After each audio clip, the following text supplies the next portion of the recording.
আল্লাহ তাআলা বলছেন, যারা তোমাদের সাথে লড়তে আসে না কাফেররা, যারা লড়তে আসে এদেরকে ছেড়ে দিও না, ডান্ডা লাগাও। আর এদের ব্যাপারে নম্রতা দেখাতে যেও না, এই নম্রতা আমার কাছে প্রিয় নয়। কারণ ডাকাতের সাথে নম্রতা করা, আইন শৃঙ্খলা বাহিনী যদি ডাকাতের সাথে নম্রতা করতে যায়, এলাকায় কোনোদিন শৃঙ্খলা বলে কিছু থাকবে না।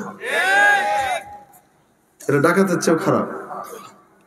তো কি করতে হবে? ওয়ালিয়াজিদু ফীকুম গিলযা, অবশ্যই এদের ব্যাপারে তোমার মনের ভিতরে যেন কঠোরতা তৈরি হয়।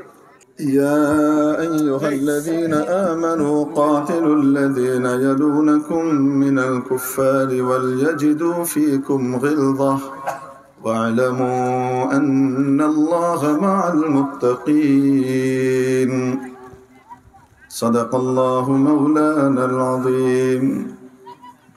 ঐতিহ্যবাহী ধলাপাড়া ইসলামী পাঠাগারের উদ্যোগে তাফসীরুল কোরআন মাহফিলের স্বনামধন্য সভাপতি মহোদয়, জাতির বিবেক ওয়াজিবুল ইহতারাম হাদারাতে উলামায়ে কেরাম, আজিজ তালাবা, ধর্মপ্রাণ ধর্মভীরু সর্বস্তরের তাওহীদি জনতা, পর্দার আড়ালের পরম শ্রদ্ধেয় মা ও বোনেরা, আল্লাহ তাআলার করম যে আল্লাহ আমাদেরকে দ্বীনের কাজে সমবেত হবার তৌফিক দান করেছেন। আমরা অমুসলিম না মুসলিম? বেঈমান না ঈমানদার?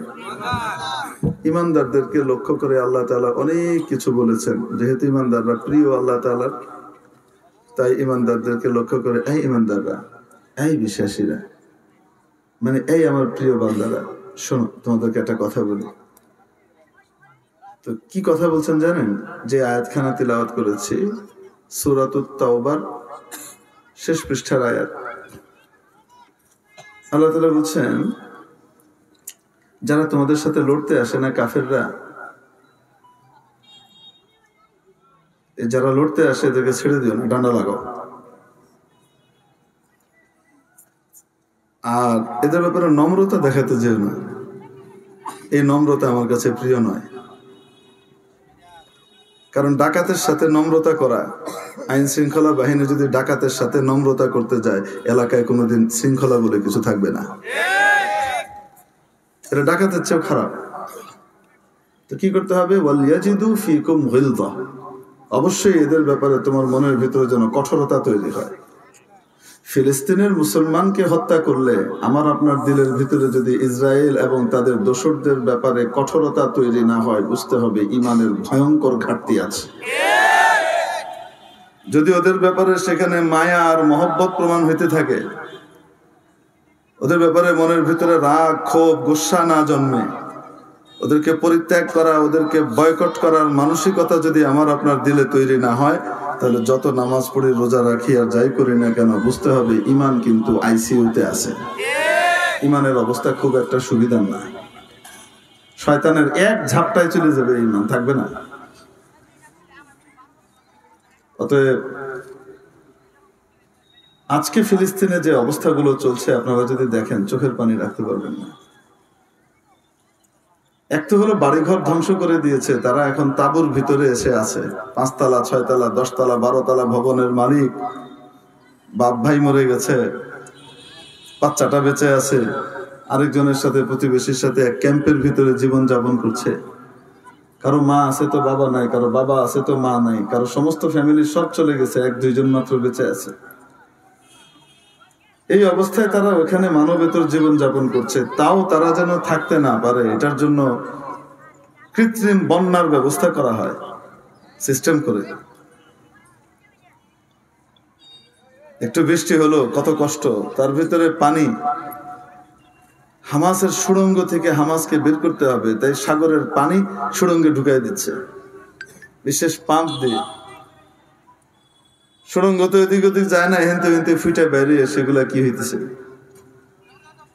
বন্যার আকার ধারণ করতেছে। ছোট্ট ছোট্ট বাচ্চা,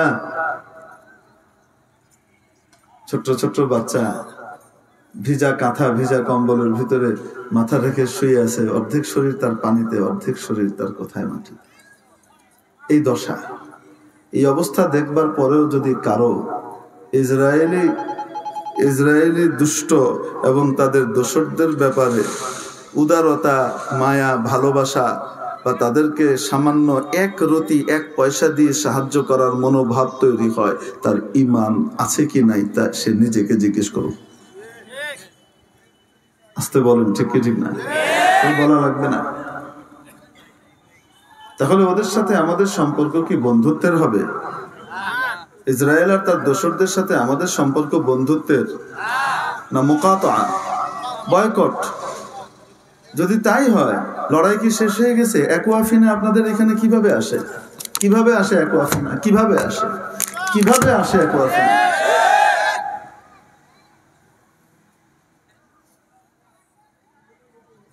আমাদের গায়রত কোথায় গেল? আমাদের আত্মমর্যাদাবোধ কোথায় গেল? আমাদের ঈমান কোথায় গেল? এখন আমরা পেপসি, কোকা কোলা, স্প্রাইট ওদের মাল ছাড়তে পারলাম না, এখনো বাদ দিতে পারলাম না। এখনো শত্রুর পকেটে আমাদের মাধ্যমে, তাদের পণ্য কেনার মাধ্যমে পয়সা যায়। এই ঈমানের দশা নিয়ে, এই অবস্থা নিয়ে আমরা দাজ্জালের মোকাবেলা করব? ইমাম মেহেদীর সাথে যোগ দিব, ঈসা আলাইহিস সালামের সাথে যোগ দিব? এই দশা ঈমান নিয়ে?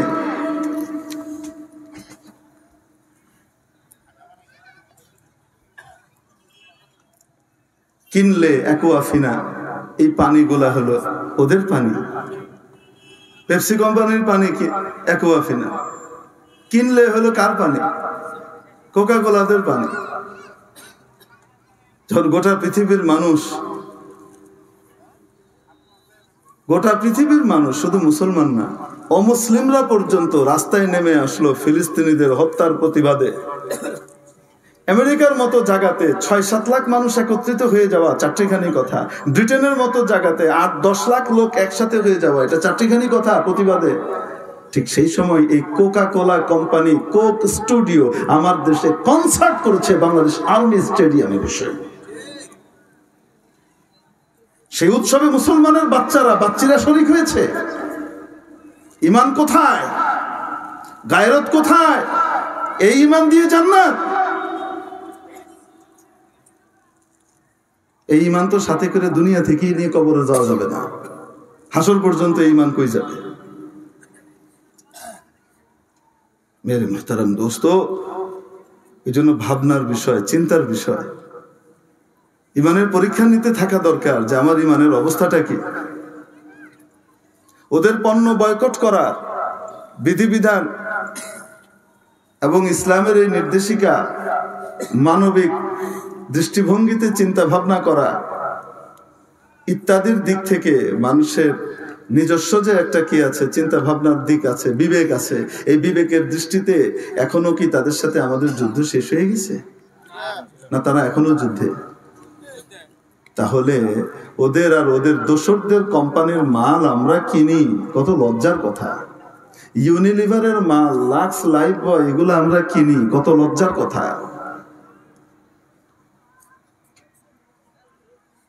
আমরা নেসলে কোম্পানির জিনিস এখনো কিনি, কত লজ্জার কথা। এখনো পর্যন্ত আমরা বাটাকে ছাড়তে পারলাম না, কত লজ্জার কথা। আল্লাহ তাআলা আমাদেরকে ঈমানি হায়া আর লজ্জা নসিব করেন।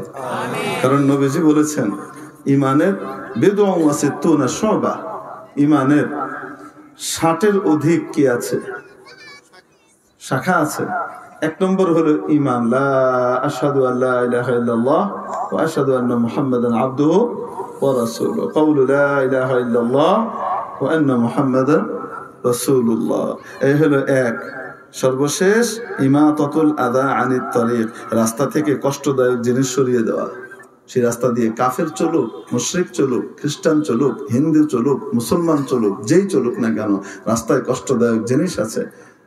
একটা কলার ছিলকা পড়ে আছে, যে কেউ এখানে পা পিছলে আছাড় খেয়ে ক্ষতিগ্রস্ত হতে পারে, সরিয়ে দেওয়া ঈমানের অঙ্গ, ঈমানের সর্বশেষ। তারপরে মাঝামাঝি গুরুত্বপূর্ণ একটা অংশের কথা নবীজি বললেন, ওয়াল হায়াউ শু'বাতুম মিনাল ঈমান, লজ্জা ঈমানের অন্যতম একটি অঙ্গ।